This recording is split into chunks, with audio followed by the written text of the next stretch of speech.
할렐루야! 평안한 한 주 보내셨나요?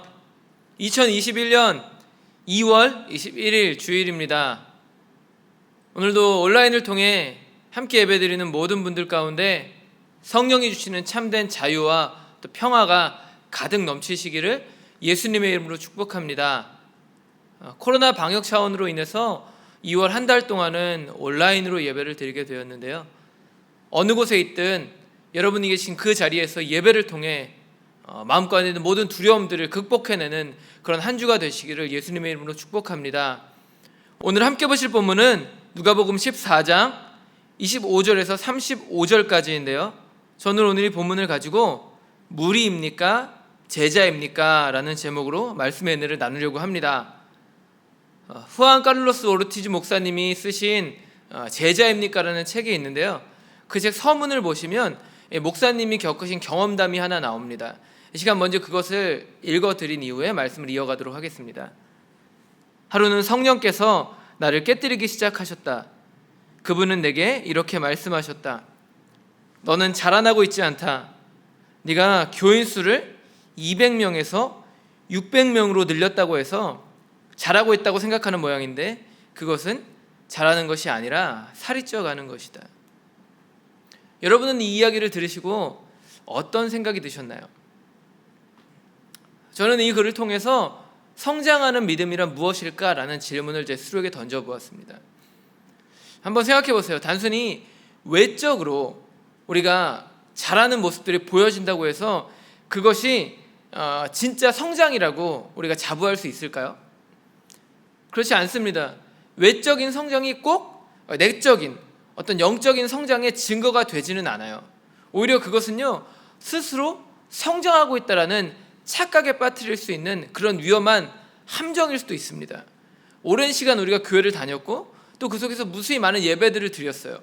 또 성경을 수없이 읽었을지라도 그것이 그리스도를 따르는 삶으로 이어지지 않는다라면 결국에는 살만 띠룩띠룩 쪄버린 비만 상태의 신앙으로 우리가 전락해 버릴 수도 있다는 겁니다. 다시 말해 내 고집과 판단, 교만으로 가득 찬 그런 왜곡된 신앙의 형태를 우리가 갖게 될 수도 있다는 거예요. 함께 읽으신 본문을 생각해 볼까요? 예수님은 자신을 쫓았던 수많은 무리들을 향해 지금 참된 제자도가 무엇인지를 가르쳐주고 계십니다. 이야기 시작인 25절은요, 예수님께서 예루살렘을 향해 올라가시는 길에 수많은 무리가 예수님을 따라서 함께 올라갔다, 함께 동행했다라고 말하고 있습니다. 거기서 예수님께서 그들에게 이런 말씀을 하세요. 누구든지 내게로 오는 사람은 자기 아버지나 어머니나 아내나 자식이나 형제나 자매뿐만 아니라 심지어 자기 목숨까지도 미워하지 않으면 내 제자가 될 수 없다. 누구든지 자기 십자가를 지고 나를 따라오지 않으면 내 제자가 될 수 없다.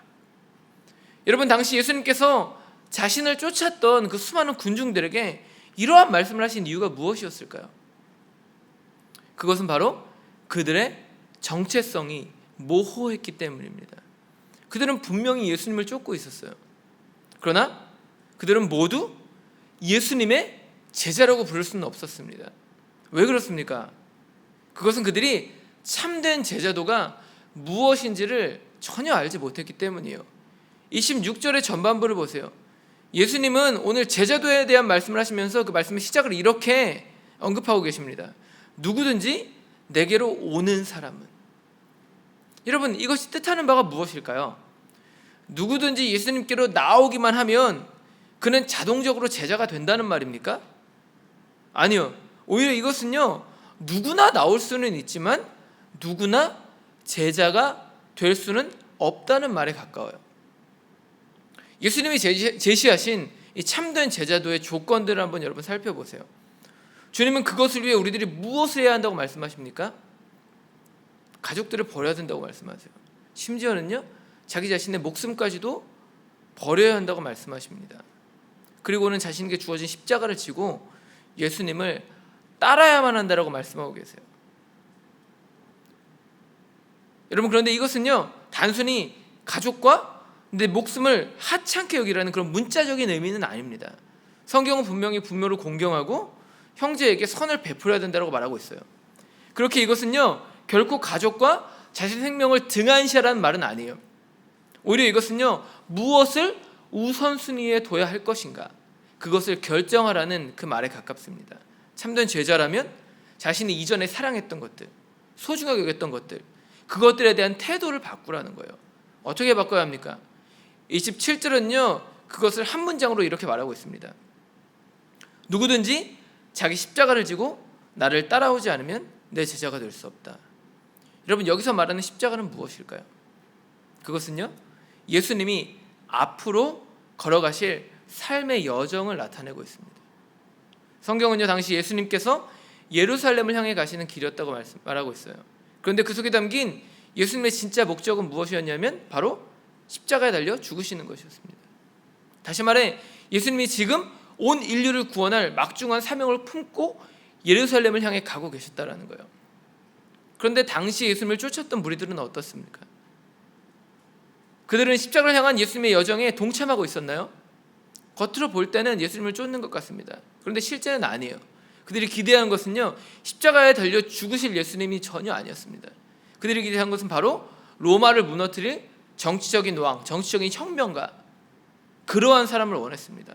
바로 예수님이 그러한 일을 하실 것이라는 기대가 그들 안에 가득 있었다라는 거예요. 그렇게 당시 군중들은요 예수님과 운명을 같이 한 제자들이라고 볼 수 없었습니다.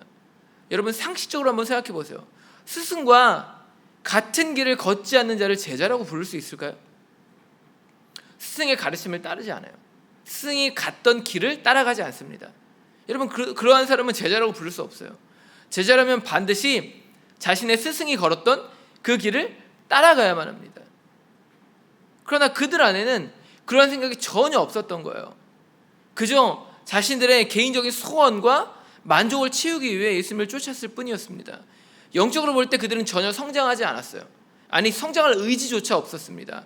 앞에서 언급한 것처럼 그냥 살만 찌고 있는 거예요. 성장했다라고 생각했는데 비만이 되고 있는 상태에 빠지고 있었다는 겁니다. 물론 인간적인 마음으로는요 예수님을 좋아할 수는 있었을 거예요. 그분이 전해주셨던 지혜의 말씀을 들었고 그것의 증거가 되는 삶을 그들이 보았습니다. 그리고 그분의 베푸시는 치유의 기적들도 그들이 경험했어요. 그러한 예수님의 모습을 볼 때, 경험할 때 그분의 삶이 그들에게 충분히 매력적으로 다가올 수는 있었을 겁니다. 그러나 그것 때문에 예수님을 쫓는다고 해서 무조건 제자가 되는 것은 아니었다는 거예요. 왜 그렇습니까? 그들 안에 예수님의 고난에 동참할 마음과 의지가 전혀 없었기 때문이에요. 여러분, 그런데 한 가지 안타까운 것은요 바로 이러한 태도로 인해 그들이 예수님이 예비해 놓으신 부활의 그 열매들을 경험할 수 없게 되었다라는 겁니다. 고난이 주는 유익을 한번 생각해 보세요. 디모데후서 3장 12절은 그것을 이렇게 말합니다. 그리스도 예수 안에서 경건하게 살려고 하는 사람은 모두 박해를 받을 것입니다. 여러분, 본문이 말하는 것은 무엇입니까? 예수님을 따르기 위해 거룩한 삶을 추구하는 자들은 반드시 그의 삶에 고난이 다가온다라는 거예요. 고난이 예수님을 따르는 삶을 사는 자들이라는 그 증거가 된다는 겁니다. 그런데 중요한 것은요 바로 그러한 고난을 통해 생명이라는 열매가 맺혀진다는 거예요. 누구를 위한 생명입니까? 먼저는 자기 자신을 위한 생명의 열매가 맺혀져요. 그런데 중요한 것은요 그 생명이 그저 나 한 사람으로만 그치지 않는다라는 거예요. 예수님이 걸으셨던 길을 한번 생각해 보세요. 그분이 걸으신 십자가는요 분명히 수치와 고난이 가득한 그러한 길이었습니다. 그러나 주님은 결국 그 사망의 저주를 뚫고 부활하십니다. 그것을 통해 그를 믿는 모든 자들에게 영원한 생명의 길을 열어주셨다라는 거예요. 그런데 오늘 성경은요 바로 그 길을 걷는 자가 예수님과 같은 삶을 살아낼 수 있게 된다고 말하고 있어요. 고난을 통해 맺어지는 열매들을 한번 생각해 보세요. 내 편에서 볼 때는요 그것은 분명 견디기 힘든 고난에 불과해요. 그러나 예수님은요 그것을 다른 이들을 위한 고귀한 희생이라고 말씀하십니다. 왜 그렇게 말씀하십니까? 그것은 바로 이러한 희생을 통해 생명을 살리는 회복의 역사들이 일어나기 때문이에요. 여러분, 회복을 만들어내는 삶을 살기 원하세요? 지금처럼 사망의 저주가 가득한 땅에서, 코로나 바이러스로 인해서 모든 사람들이 절망하고 낙심하고 두려움 가운데 있는 이 시대 속에서 여러분, 회복을 만들어내는 삶을 살기 원하십니까? 생명을 살리고 세상을 변화시키는 그러한 일에 동참하기 원하세요? 여러분, 그렇다면 반드시 거기에 고난이라는 대가 지불이 따른다는 것을 잊어서는 안 됩니다. 본문에 기록된 두 가지 비유를 한번 여러분 천천히 살펴보세요. 28절을 통해 예수님은 누군가가 망대를 세우려고 한다면 먼저 그것을 완공하기 위해 필요한 비용을 계산해야 된다고 말씀하고 계세요. 여러분, 이것은요, 건축을 해본 사람이라면 누구나 알 수 있는 사실입니다. 한번 생각해 보세요. 건물을 짓기 전에 비용을 계산하지 않는 사람이 있을까요? 무작정 건물부터 올리는 사람이 있냐는 거예요. 여러분, 일반적인 건축가라면 이렇게 행동하는 사람은 어디에도 없을 겁니다. 왜 그렇죠? 그것은 미리 준비하지 않을 경우 건물을 완성할 수 없기 때문이에요. 그런데 만약 누군가가 비용도 계산하지 않고 무작정 건물을 건축했다고 여러분 생각해 보세요. 그럴 경우 사람들이 어떻게 생각할까요? 대단하다고 칭찬해 줄까요? 29절과 30절 뭐라고 말합니까? 예수님이 이렇게 말씀하세요. 그가 건물을 완성하지 못해 사람들에게 비웃음을 사게 될 것이다. 돈도 준비하지 않고 건축을 위한 필요한 모든 것들, 도면이나 계획들을 전혀 하지 않고 그냥 건물을 올렸습니다. 그러니까 중도에 포기할 수밖에 없게 되는 거예요. 그런데 그를 통해서 어떠한 일을 당해요? 사람들에게 비웃음거리가 된다는 거예요. 그런데 예수님이 이것과 함께 또 한 가지 비유를 드세요. 그것은 바로 전쟁을 준비하는 왕에 대한 이야기입니다. 이에 보면 31절과 32절이 이렇게 말하고 있어요. 또 어떤 임금이 다른 임금과 싸우러 나가려면 2만 명을 거느리고서 자기에게로 쳐들어오는 그를 자기가 10,000명으로 당해낼 수 있는지를 먼저 앉아서 헤아려 보아야 하지 않겠느냐. 당해낼 수 없겠으면 그가 아직 멀리 있을 동안에 사신을 보내서 화친을 청할 것이다. 여러분, 본문의 내용은 이렇습니다. 어떤 왕이 다른 왕과 전쟁을 하려고 해요. 상대방의 군사는 2만 명이고요. 내가 가진 군사는 10,000명이에요. 여러분, 만약 이런 상황이라면 왕은 먼저 무엇을 해야 할까요? 먼저는요, 10,000명으로 2만 명을 이길 수 있는지에 대해서 따져봐야만 해요. 전략을 세우든 자기 주변에 있는 사람들과 함께 모여서 회의를 하든 그것들을 먼저 따져봐야만 합니다. 그 후에 만일 승산이 없다면, 이길 가능성이 없어 보인다면 오늘 본문에서 말한 것처럼 그가 쳐들어오기 전에 그에게 가서 화해를 요청하고 동맹을 맺는 게 낫다라고 말하고 있어요. 그런데 예수님이 오늘 이것을 참된 제자가 되는 것에 빗대어서 설명하고 계십니다. 이를 통해 자신을 따르던 무리를 향해 한 가지의 경고의 말씀을 하시는 거예요. 예수님의 경고는 무엇입니까? 그것은요, 잘못된 목적으로 무모하게 자신을 따르지 말라는 거예요. 건물을 짓기 전에 들어갈 비용을 계산하는 것처럼, 전쟁을 치르기 전에 논리적으로 승패를 예측해야 하는 것처럼 예수님의 제자가 될 것인지를 신중하게 고민하고 결정하고 선택하라는 겁니다. 그렇지 않을 경우 마치 건물을 완공하지 못한 사람처럼, 무작정 전쟁을 벌이다 수치스러운 패배를 당하는 것처럼 세상에 비웃음거리가 될 것이기 때문에, 그렇게 그리스도인이라 불리는 우리들이 세상의 조롱거리로 전락해버릴 수도 있기 때문에 제자가 된다는 것을 신중하게 고민해서 결정하라는 거예요.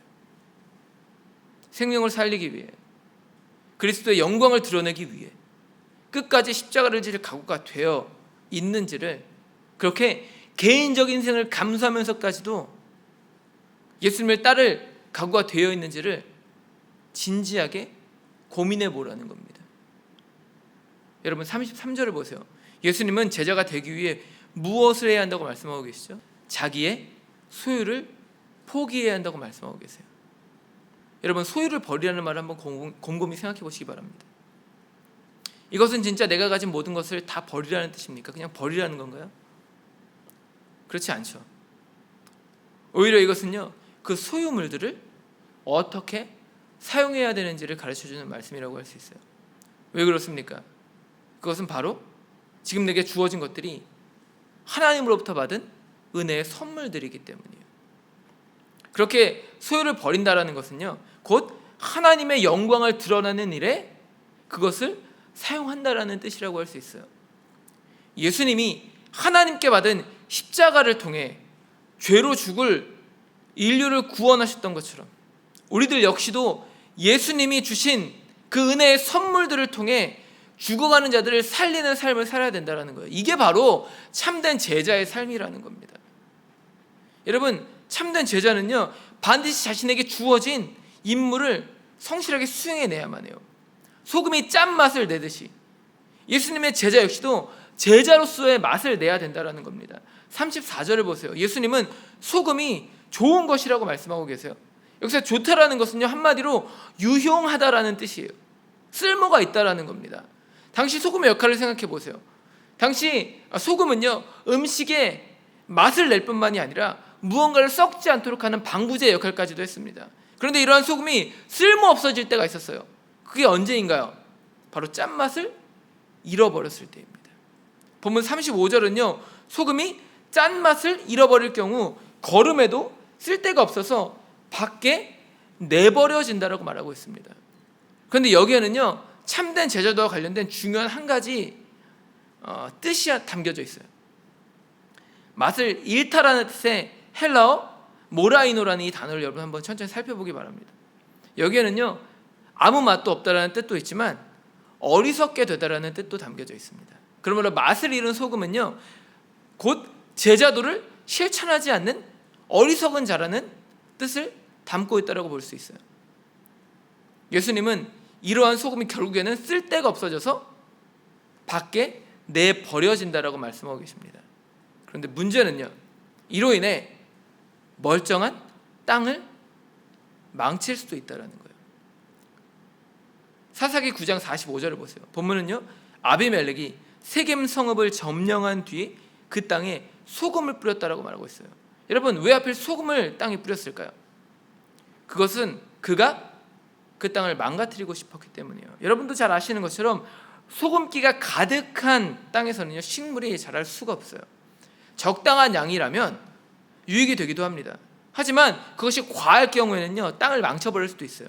에스겔 선지자도 소금기가 가득한 진펄과 갯벌, 거기에 생명이 살 수 없다라고 말합니다. 그렇게 소금을 땅에 뿌린다라는 것은요, 그 땅을 죽이는 것과 다름이 없다라는 거예요. 그런데 오늘 예수님은 맛을 내지 못하는, 맛을 잃어버리고 있는 소금을 그런 식으로 땅에 내 던지겠다라고 말씀하고 있습니다. 그가 땅에 내 던져진다라는 거예요. 예수님의 길을 따라가지 않는 제자는요, 맛을 잃은 소금처럼 그렇게 세상에 내 던져진다라는 겁니다. 그런데 문제는요, 거기서 그가 종종 땅을 죽이는 일에 쓰임받게 된다는 거예요. 복음의 맛을 잃어버렸기 때문에, 그렇게 어리석은 자가 되어버렸기 때문에, 복음이라는 기준을 잃어버렸기 때문에 결국에는 욕심으로 가득 찬 삶, 분열과 다툼이 가득 찬 삶을 살 수밖에 없게 된다는 거예요. 그러한 삶으로 하나님이 우리에게 청지기의 사명으로 내어주신 이 세상을 어지럽히는 데 우리가 쓰임받을 수 있다는 겁니다. 여러분, 그러므로 우리가 예수 그리스도를 구주로 영접했다라면 우리 모두는 반드시 제자의 삶을 살아내야만 해요. 초대교회 성도들의 삶을 한번 생각해 보세요. 당시 그리스도인들의 별명이 무엇이었는지 아세요? 그 길을 걷는 사람들이었어요. 그 길을 걷는 사람들. 여러분, 이 말이 담고 있는 뜻이 이해가 되시나요? 예수님의 삶, 그분이 걸으셨던 길이 오늘 여러분에게는 어떤 의미로 다가오십니까? 예수님이 걸어가신 그 길을 바라보며 여러분은 어떤 생각을 하고 계신가요? 언젠가부터 예수님의 길은요, 우리에게 있어서 걷기 위한 길이 아니라 바라보며 감탄하는 그런 나와는 아무런 상관없는 길이 되어버린 것 같아요. 제게도 마찬가지입니다. 그런데 오늘 예수님은요, 그런 우리를 향해 그것이 제자의 길이 아니라고 말씀하십니다. 그것이 복음에 대한 확신 없이, 고난과 희생을 감당할 의지도 없이 그저 맹목적으로 주님을 쫓았던 무리들이 걸었던 길과 같다고 말씀하고 계세요. 그러므로 우리는 이제 그러한 신앙의 자리를 뛰어넘어야만 합니다. 바라보며 감탄하는 것을 뛰어넘어 예수님과 함께 그 길을 걷는 제자의 삶으로 나아가야만 해요. 누가복음 13장 24절을 보세요. 본문을 통해 예수님이 이렇게 말씀하십니다. 너희는 좁은 문으로 들어가기를 힘쓰라. 내가 너희에게 말한다. 들어가려고 해도 들어가지 못하는 사람이 많을 것이다. 여러분, 예수님은요, 참된 제자가 되기 위해 우리들이 좁은 문을 향해 들어가야 된다고 말씀하세요. 그것을 통과해 그분이 걸으셨던 길을 따라 걸어 나아가야 한다고 말씀하고 계십니다. 바라보며 감탄하는 정도로는요, 절대로 제자가 될 수 없다고 말씀하세요. 예수님의 말씀과 같이 그것으로는요, 절대로 그 좁은 문을 통과할 수 없다라는 겁니다. 그러므로 예수님을 믿는 것 때문에 여러분, 우리에게 다가오는 불이익들, 여러분 그것들을 거부하지 마세요. 두려워하지 마십시오. 오히려 그것을 통해, 그 고난을 통해 세상이 인정하는 거룩한 크리스천의 삶을 살아내시기 바랍니다. 내게 주신 것들, 그 은혜의 선물들을 가지고 그것들을 가치 있게 사용해서 오늘이 어두운 시대 가운데 죽어가는 자들을 살리는 그 고귀한 삶을 살아내시기 바라요. 그것을 통해 어둠이 가득한 이 세상에 그리스도의 빛을 드러내는 삶, 그 빛으로 생명을 얻되 풍성히 얻는 그러한 주님이 우리에게 맡겨주신 그 귀한 삶을 감당하는 여러분 모두가 되시기를, 그런 한 주를 살아내시기를 예수님의 이름으로 간절히 축복합니다. 기도하겠습니다. 하나님, 오늘도 귀하고 복된 주일 예배를 통하여서 주님의 말씀을 듣게 해주시고 그 말씀을 통하여서 참된 제자도가 무엇인지를 다시 한번 깨닫게 하심에 감사드립니다. 하나님, 우리의 신앙생활의 연차가 우리의 영적인 성장을 보장하지 않는다라는 것, 하나님 그것을 오늘 우리가 기억하기 원합니다. 우리가 예배드린 횟수와 우리가 성경을 읽었던 그 횟수가 우리의 신앙의 기준을 보장하지 않는다는 것을 다시 한번 깨닫게 하심에 감사드립니다. 하나님, 우리의 신앙은 예수님이 말씀하셨던 그 길을 따라 걸어갈 때 증명이 된다라는 것, 그것을 통해 우리가 예수님을 따르는 참된 제자가 될 수 있다는 것을 기억하게 해주시옵소서.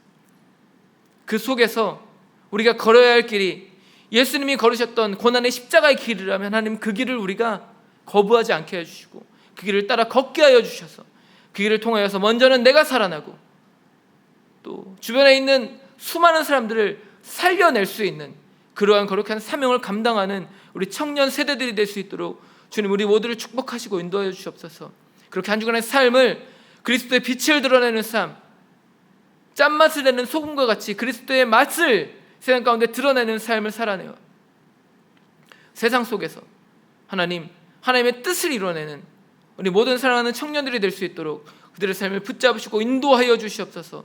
주님께서 이렇게 역사하시고 인도하실 것을 믿고 의지하며 오늘도 우리를 구원하신, 우리를 참된 제자의 길로 인도하시는 그 참 좋으신 우리 구주 나사렛 예수 그리스도의 이름으로 감사하며 간절히 기도드렸습니다.